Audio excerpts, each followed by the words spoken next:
Welcome to the Sleep Shelter. Please subscribe to our channel to support us and to listen to more mysterious adventures. Tonight, we have plenty of time. In fact, we are going to a place where time is not an enemy, but a work of art. A place where every second is crafted with patience and care. Settle yourself now. Let your body feel heavy, like a stone sinking into soft earth. Let your eyelids close. Let the world outside fade into a grey mist.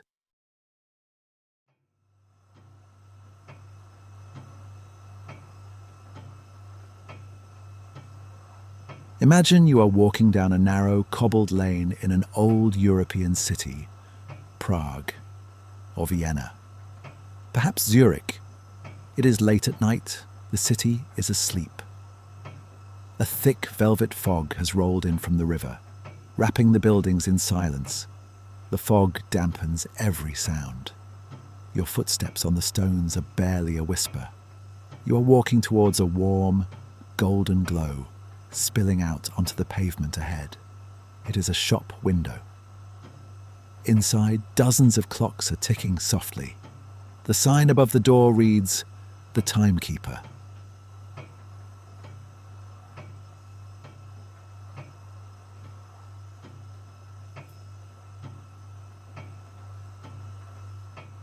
You press the latch.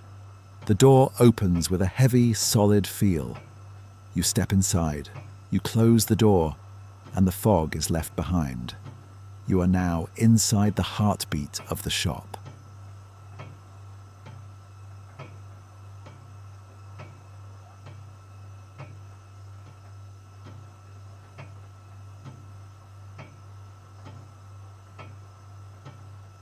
Stop and listen. The air in this room is alive. It is filled with 1,000 tiny heartbeats. It is not a chaotic sound, it is a symphony. Some clocks are large and slow, marking time with a deep, wooden resonance.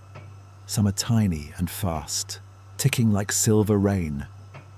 Together, they create a blanket of white noise that wraps around your mind. It is a sound that says, everything is in order.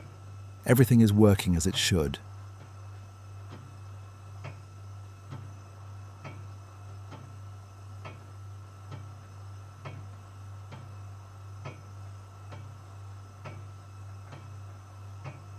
The air smells of cedar wood, brass polish, and fine machine oil. It is a clean, masculine scent, a scent of craftsmanship. The workshop is cluttered, but organized. Every wall is covered in clocks. Grandfather clocks made of dark cherry wood, standing like soldiers. Cuckoo clocks from the Black Forest carved with leaves and birds. Mantel clocks made of marble and gold. They are all watching over you. They are the guardians of the night.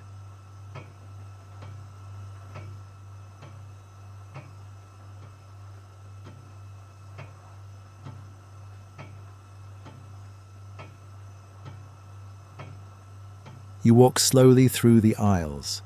You run your hand along the smooth, polished wood of a tall clock case. It is cool to the touch. You can feel the vibration of the pendulum swinging inside. Swing and return. Swing and return.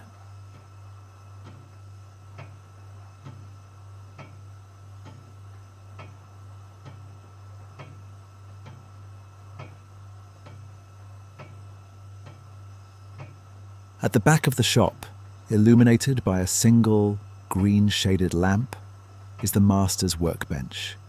This is where the magic happens. You walk towards it. The bench is made of thick, scarred oak. It has seen centuries of work. You sit down on the high wooden stool. It creaks gently. You are the clockmaker tonight.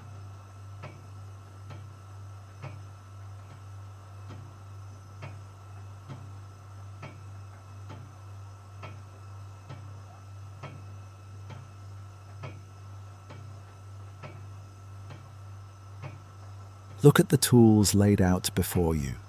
They are arranged with perfect precision. Tiny screwdrivers with brass handles, lined up from largest to smallest.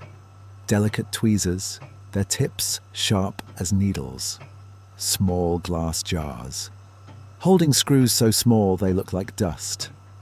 The light from the lamp falls onto a piece of velvet cloth in the center of the table. On the velvet lies a pocket watch. It is disassembled. The heart of the watch is exposed.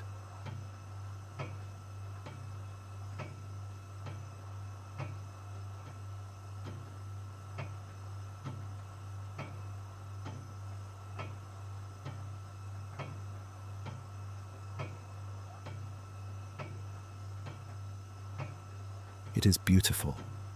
Golden gears interlocking perfectly. Tiny springs coiled like sleeping snakes. Rubies glowing pink in the pivots. It is a universe in miniature.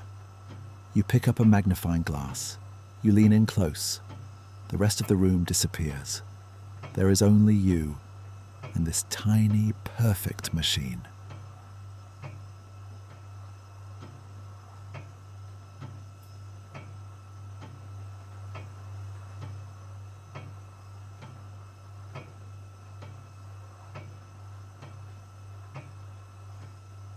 You pick up the tweezers.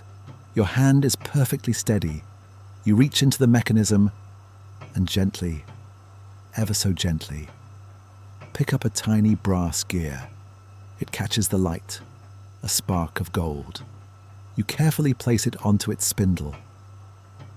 It slides into place with a microscopic click.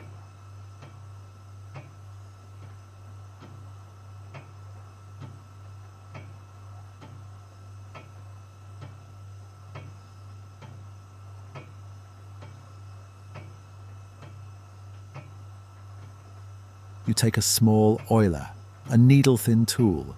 You dip it into a bottle of fine oil. You bring a single drop, smaller than a tear, to the center of the gear. The oil spreads. The metal shines.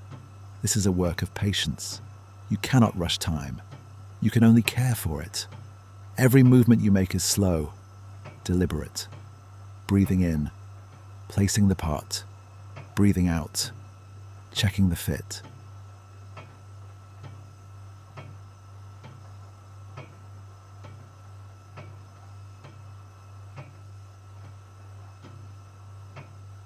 You pick up the mainspring.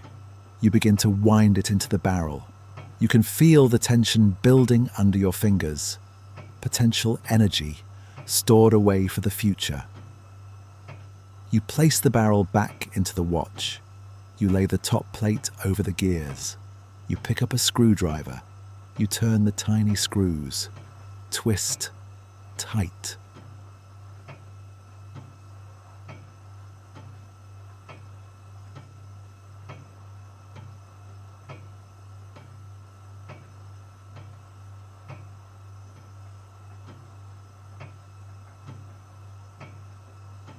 The watch is assembled, but it is sleeping. You pick it up in your palm. The metal warms to your skin. You gently turn the winding crown. And then, suddenly, the balance wheel begins to oscillate. Back and forth, it is alive. You have given it a heartbeat.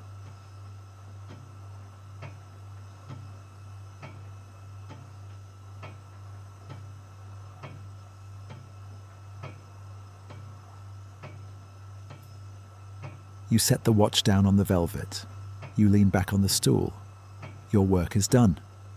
You look up at the large regulator clock on the wall. The minute hand is creeping towards the 12. The room seems to hold its breath. The symphony of ticks seems to synchronize.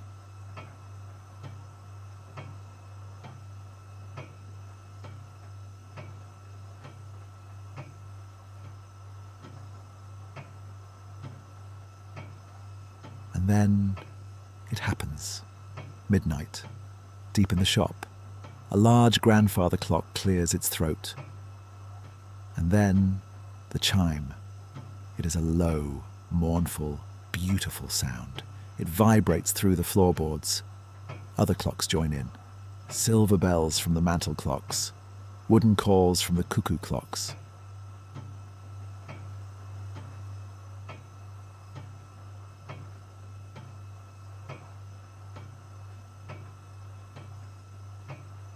It is a cascade of sound, marking the end of the day, marking the beginning of the night.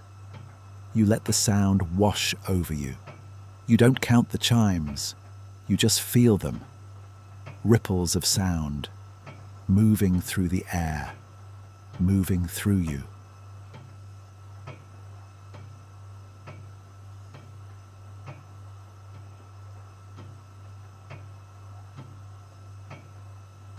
The chimes fade away.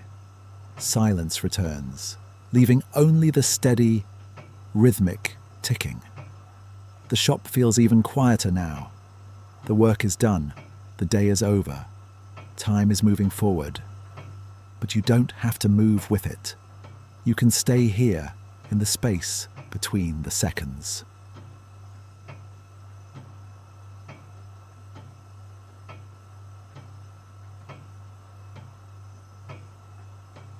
Your eyes are heavy. The golden light of the lamp seems to be getting softer. The ticking sounds like rain now, a gentle rain of time. Focus on the sound of the slowest clock. Wait for it.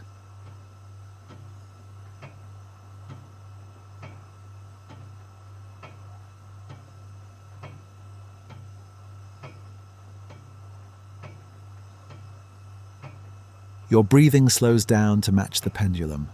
Swing and sleep. Swing and sleep. You're safe in the workshop. The clocks will keep counting for you. You don't need to hold on to the time anymore. Let it go.